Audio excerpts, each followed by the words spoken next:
both these two gentlemen have a commitment Yeah. quickly. I'm sorry, sir. Okay, go for it. Call to order. Let's see, that's present. Randy Grant, Tim and I. Do we have a replacement yet for? Yeah. Okay. Yeah, so we received one application, Tito Espinoza, and Harvey is going to appoint him, so that's going to go to Right. council for confirmation next council meeting. Good, Yeah. good. So with that, approve the agenda for August 24th. Anybody have a chance to review it? So you just want Just one, today. you just want one motion for number 2, the whole consent agenda, Yeah. be done with it, Yeah. right? So Yeah. I motion to approve the consent agenda. Second. Tim, you have a second? Randy, you Yes, seconded? yes. All in favor? Aye. Aye. Aye. Presentations, Okay. Arbor Day. Yeah, so Arbor Day, that's coming up, the local one, so that'll be October 23rd. The plan is to once again have that over at 10 a.m. at Kiwanis Park, so the Davis students could participate again, similar to the last time. My question is, did we just want to do a tree planting by last time? Is there anything else that we wanted to add to this? I just wanted to throw that to the park board for guidance. Well, one of the requirements of the Tree City USA Yeah, is to have people involved. yeah, And so if there's any chance that Davis has a second grade that would like to do a presentation on trees or how they feel about what trees do for us, that's generally what's always occurred in Walla and Juneau and Boise that I can remember is integrating with the school. I'm sure that's a big part of your curriculum in October. Yes. I've contacted principal, so he's aware of this. As far as the curriculum side of things, I'm unsure of on that one, but he knows this is going on. Yeah, I don't know that there's a big curricular piece that I can think of that goes with it. Doesn't mean, Involved in your local government?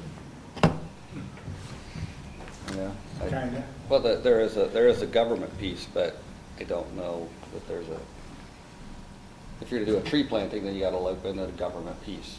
Those maybe don't always go hand in hand in some people's minds. Generally, you could just have the kids there to help shovel the dirt in around the tree so they have some ownership. Gets them excited. If you got Oh, we one did that set of last time. trees. We did that last time. Yeah. Well, yeah, and that was the plan this time. I was just asking, since we're a month out, if there's anything more as part of that we should be planning for, or if that's going to be the main thing. That sounds fine to me. Okay. Your work unless there's a teacher that wants to do something with your class. Don't have to. Just- Trying to think about that. Okay. Okay.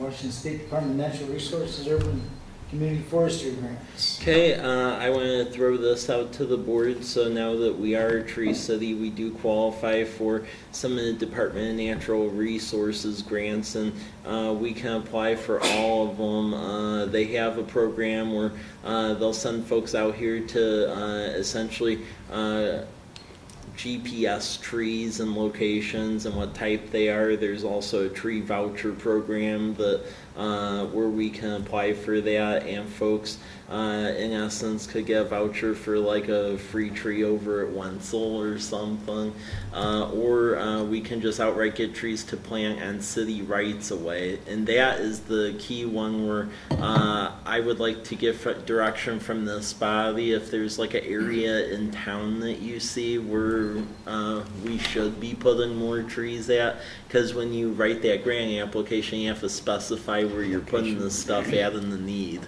So who maintains, let me go back to, so you put all these trees in, you get all this, who Yeah. maintains that? So you gotta up your budget to Yeah. maintain all that. And then do you have to get permission to cut them down later? Because somebody gave it to you if there's becomes an issue? So I know that we're a tree town Yeah. now, Yeah. but what does that mean in terms of operations long-term before I go say, well, let's go do this all over the place?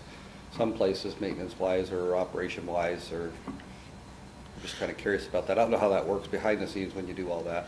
Well, I mean, when I was in Colfax, how it worked there, because they were a tree city, is basically you do have to maintain them. So that just became part of the public works department. We budgeted accordingly for that.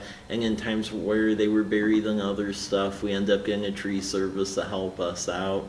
As far as longer term with the trees, as far as in the immediacy of things, typically they need to be staying in place for about 10 years. The only exception to that is, let's say if a storm comes through and completely compromises the thing, then you can remove it at that juncture because it's a storm or a natural event, something of that sort. But that was the guidance we got while I was in Colfax, and we never got called on it by Ben Thompson. So Yeah, basically, if it's a gift to the city, it's a gift to the city, and then the city owns it. And so at that point of time, you can do what needs to be done to protect the health of that tree. So you're maintaining it, providing it water Yeah. primarily, and not weed eating it around the trunk. After that, most trees will last, class 1 is 25 years, and it goes up to 150, 200 years for the class 4s.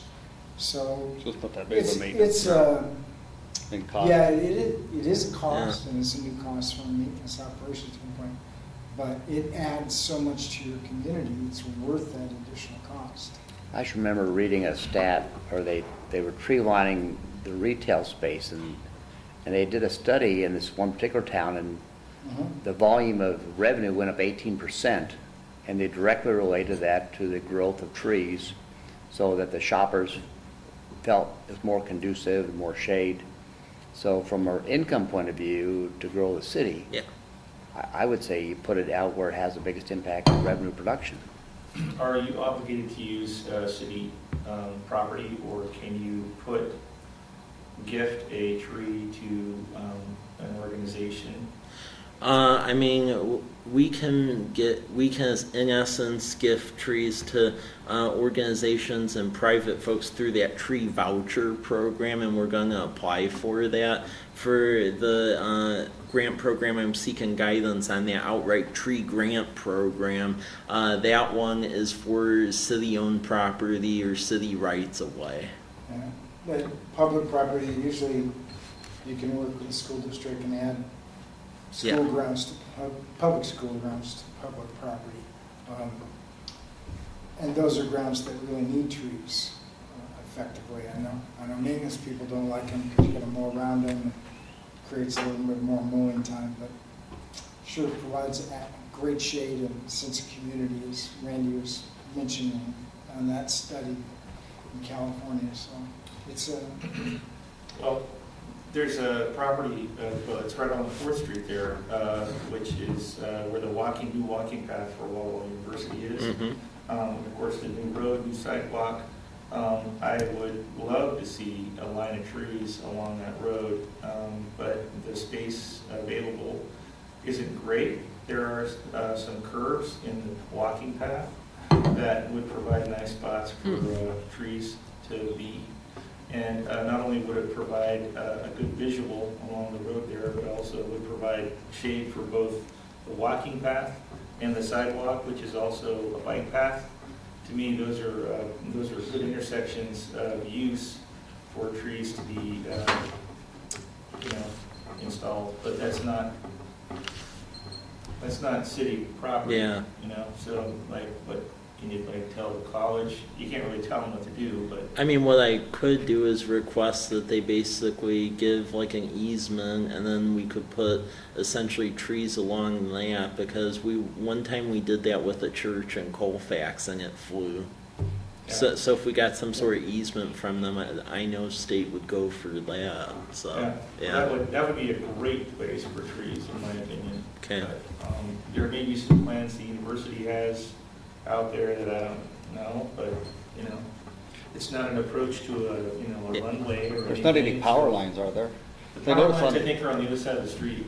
Because Lamperty down there, Yeah. you know, they put those wonderful trees in there, and then they put right the power lines, and they flat top them, and they just don't look good because Yeah. the power lines are there, it becomes a hindrance, and You so. gotta plant the right tree in the right place. So Yeah. if you have power lines, it's a minimum of a 25-foot, maximum of a 25-foot Yeah. tall tree. But then you don't get the shade he's talking about, so there And does have to be a buy those. pairing. But the problem with class ones, they don't provide a lot of shade. They don't really meet what the goal is from, so, and you also have to have a minimum of 3 feet to plant a class one. You gotta have it around 6 feet for a class two, so now you're talking up to 50 feet, which does provide you some shade. Mhm. And if it's a bicycle area, Yeah. you want to be able to raise the canopy high enough so you're not, Running into it, you'll hit your head. yeah. So it's, You have a lot faster cycles come through. yeah, Yeah. and hump shoulders. You're right, right on shoulders, that's good. Yeah, I think the power lines are on the opposite side of Yeah. the street. Yep. So that would be a great spot for, you know, sort of unadulterated trees. Also, further this way, to the east of that, there's the line of maples that already exist on Fourth. Mhm. So, you know, kind of maybe continuing that tradition on the other side. There's the, on 12th Street, where the gas pipeline's Oh, being moved. Yeah. That area would be a great place for Okay. a big tree. Okay. It's just a single planting. I would think, So how many trees are you, so, because all of your new developments will be part of the tree, I mean, you'll have a tree plan for them, right? Yeah. So all that comes within. Yeah, that. yeah, that just So comes. this is outside of that, right? Yeah, This yeah, isn't this is in older areas that currently exist Because and, I'm thinking of, you know, if you look at, Jim just causes me to think, you know, you look at the college place, high school, middle school side, they got trees along there. And then you're gonna have a whole tree plan for Kiernan's place. Yeah. That will make a nice, so I guess what I would think about is I would think about marrying the two conversations. So what is it that the school district has on that side that's going to complement the other side? Or does the school district need to do something in that partnership that complements the other side? So there is a, you know, and I know that Michael Milder, and I haven't done so good at getting back to him yet, but, you know, as they're planning that, what does that look like? There does need to be that marriage, that continuation, and then that partnership you both are talking about. So I would engage in that conversation about what does the school district need to do? Does it fit, not fit, in relationship to that plan? That's a little more longer term. yeah. I mean, it makes sense to maybe look at seeing what we could do, put in some over on the Because that east is a high side. revenue alley right there. No, I'm not kidding. It's huge. So if you take your concept, right, that's gonna be a high revenue alley right there because it's got a traffic light at 125, and it's College Avenue. You know, Mhm. that's, You can study this, but, and you brought that up, but anecdotally, I would direct your guys' attention sometime when you have a chance to Google The Man Who Planted Trees. It's actually it's a animated movie, hand-drawn. The whole thing is hand-drawn. It's done back in the late 80s, if I remember right, of a French guy who, after World War I, went out into the wilderness and found this old sheep farmer. He was planting acorns when he would take his sheep out and pasture them, and it was just like grassy hills. And this guy he would plant 100 of these things every day, and when he would go out with his sheep. And then what happened over the years to that property is fantastic. It's a really great story, and it's worth looking up. But this movie was made for a thing called Attorney of Animation, and this was before YouTube and whatever else. But it speaks both to vision and also to the power of trees and what it does. It's fun to watch. It's like 25 minutes. 100 a Really day. good to watch Yeah, if we can get this, trees in a place where there's gonna be business, I think that is a really important, good thing. Yep. Another thing is, this happened with the mall. There were some mature trees on the mall property that were gonna be taken out when they were changing the road around there. And it's possible to move mature trees. So if we've got an area that really needs a tree, there's ways. We have a local vendor, Larry Moore with Town and Country. He can move trees up to a certain size. So if you want sort of instant advantage that a tree provides, he could do that. Obviously, there's more cost involved. Yeah. But it's possible to truck a tree from one place to another. So, The place where the city could really develop a program would be using maybe the vouchers and coupons for homeowners to Yep. be able to replace their trees when they die. Yeah. Or to add a tree. In the older sections of town, there's not enough right-of-way, or the right-of-way is all hardscape, so you don't have any places to plant on public ground. So that's why it's important to try to get trees into the hands of the public so they can plant them at their own house. We did, I don't know if you want to consider this, Michael, but we bought saplings Mm-hmm. and gave them to every kid in the class that comes out to help or in the school. So 300-400 of them. Those are given to the kids to take home and plant. And you figure maybe 50% of them make them home and plant. That's a cheap, and in most cases you can get saplings donated. you get buy-in. And really gets kids involved, and that's Yeah. really what the intent of Arbor Day is. And the Parks and Rec Advisory Committee helps put them in a cup with the kids. And it's an activity both for the advisory committee as well as the children.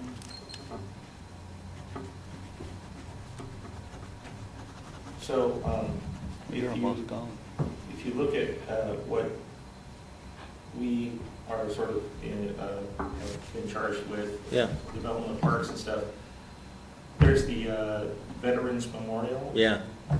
I have not actually laid eyes on it, but my understanding is it's kind of a little triangular space over there. Oh, yeah, over at Homestead, yeah. So are there any trees? Because my recollection is out that way, there's no trees. Well, with Homestead, that besides the playground equipment, that was one thing we were able to crack down on them with. So they are gonna put trees at Veterans Park, so, Okay. Okay. yeah.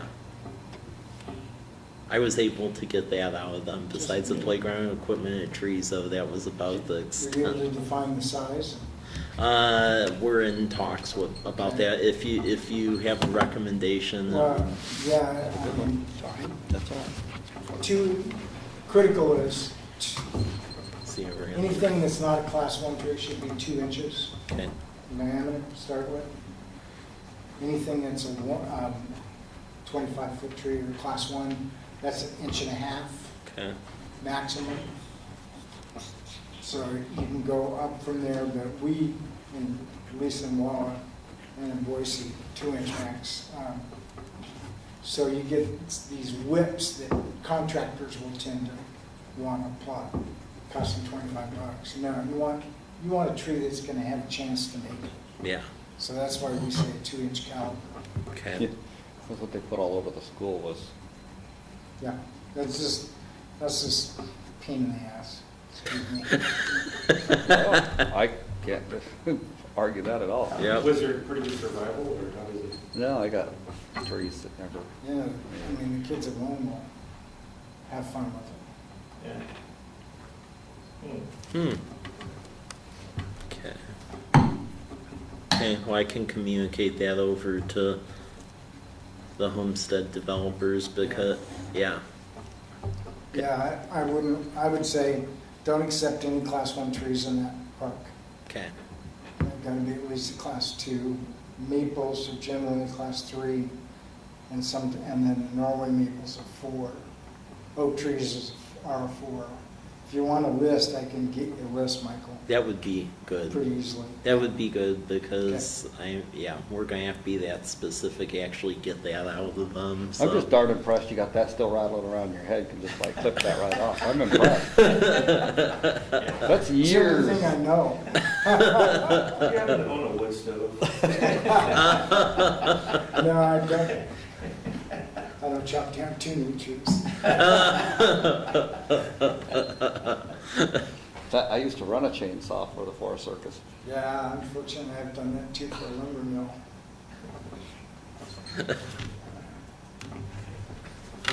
Back in the old days.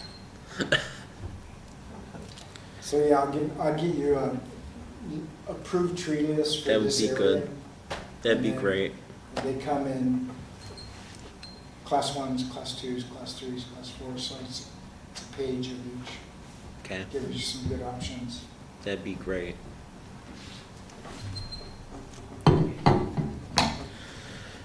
Okay, next item is with Veterans Park. So I alluded to this earlier. Really, the only things we can require the developer put in there is basically some walkways into there, the playground equipment, and then trees. However, there is the opportunity to put more stuff in there if we needed to, because as part of the UGA swap, there is a little tiny piece of property to the west of that, on top of the bluff over Martin Airfield, that's gonna likely be further developed into a little bit of a subdivision that's remaining in the UGA. So because there's impacts from that, they would be contributing to that park. So I want to open it up if you see that there's other things that need to be put in at that at Veterans Park, so that way we could have that discussion.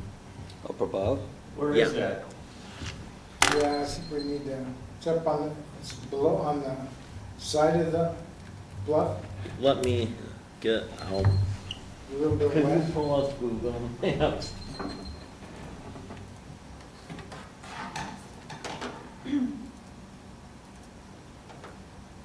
Yeah, just,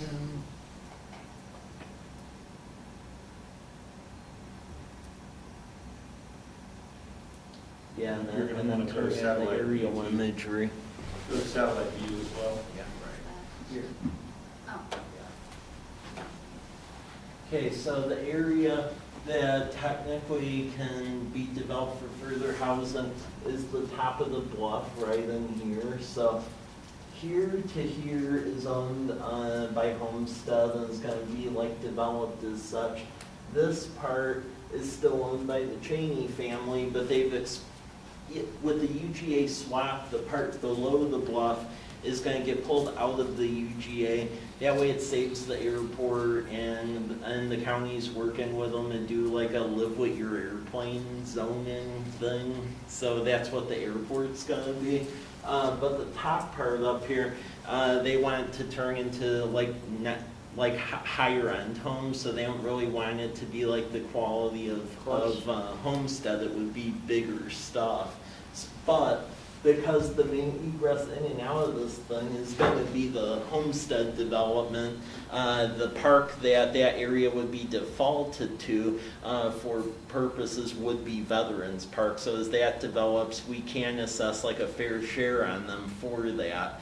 And with just knowing that that's going down the line, I'm just curious if there's other things at Veterans Park that this body would be recommending that we should be pricing out and have that discussion. So show us exactly where it's at? Left to the west. Left Yeah. of the bluff? You mean Veterans Park? Yeah. So Veterans Park, basically what it is it's this property right at the toe of the bluff, because Dones is going Right. to continue out, and then this Veterans Park is like in the middle between Homestead and Dones. And so up on the bluff, you're just gonna extend that up there. Well, obviously, So that's it's on the gonna, west side of that road going up? yeah. So right now, if you go up on Homestead, it's Yeah. actually on the east side. of East it. side, okay. Yeah, because Dones hasn't been built yet. But West it's- of Dones, when it goes through, Yeah, it'll be East west of the road that's currently in. Yeah, east of Homestead Road, yeah. So it's basically the land below the bluff, behind the homes. Yeah. It's a narrow piece of property. And there's construction getting ready to start, or starting Well, in yeah. that flat area, So don't. right, that's been really wet. So this area over here that's really wet, they're fixing that to be more of a storm lot, more of like a storm. There's going to be like a series of stormwater basins. ponds that goes from here, piped upward, and then there's 2 existing ponds in the woods over by Martin Airfield. Yeah, that would probably be good. 'cause That would be good. Yeah. I was enjoying watching him stretch out there, though. So, Calisthenics is yep. So anyway, the problem that we're having is that, frankly, I don't really think they understood the groundwater or stormwater or anything out there. And so the area the park is going to be on, I've been fighting with them because it seems like for most of the year it's underwater, not by a ton of water, but it exists. I mean, this year it dried out like in mid-July. So what they're going to do is they're going to put like a underground piping system, make this more into like right now it already is like a wetland, but for storm water, then there'll be a pipe that goes up the side here. There's already 2 stormwater ponds back here that they're going to augment to make sure it filters stormwater appropriately, and then the stormwater is basically going to be discharged to pre-development levels to the ditch that goes along here. So it's a series of things, because I've been fighting them, because I told them that we aren't running a canoe business, and that as long as that thing is underground, we aren't accepting it, and we aren't going to let them continue their last phase. So. Yeah. So I've been trying to play hardball with them on this, but options are limited because of what I previously said at prior meetings about. Yeah. So. Well, back to the root of your question, I think Yeah. because you're up on the bluff, Yeah. obviously appropriate seating looking over that's what people are going to want to do, right? If there's Yeah. a walking path going along there or a Okay. biking path, people are going to want to sit and observe, and you're going to want to do that with trees and shade, and so you're going to want to make that appropriate, I'd say, along the bluff itself. So the development is on the east side, where, what you're talking, I'm sorry. What's on the bluff? Yeah. Is on the east side of the road. Yeah, so the last phase that Homestead's developing right now is all of this in here. Phase 3E is the stuff over here. It's being built, and we've allowed them to do that. The stuff that we're debating on right now is 3F, which is over here, and then the stuff which is the remaining developable area, but it's not owned by Homestead, it's owned by the Cheney family, and they want to get someone else who does like bigger homes, is this area up in here. Yeah. So the question of these trees, though, is on the east side of the... Yeah, the question I'm posing here is this property over in here that is deemed Veterans Park, because right now we have that where Homestead needs to be ponying up for trees and playground. And my question is there other stuff where as this develops, we should be telling them you have to pony up for X, Y, Z? For the upper part, For the- not the lower part, the Yeah, upper part. Yeah, yeah, That's why I said seating that would overlook, Yeah. yeah.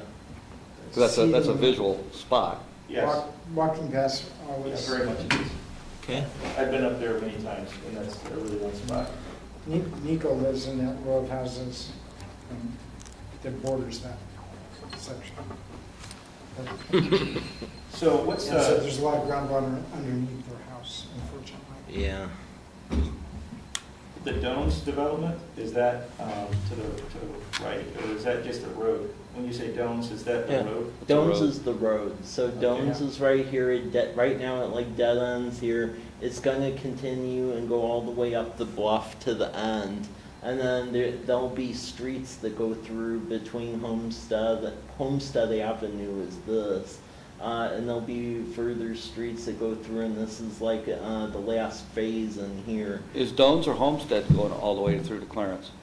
So the one that goes through all the way at Clarence would be Dones. Would be Dones. Because what we have is we actually have right-of-way that when Homestead got bought by Haven Homes, they basically gave us right-of-way. We're a longer time out. We can build a connection, in essence, where that windmill is at, to flare out the road and have it meet with Clarence.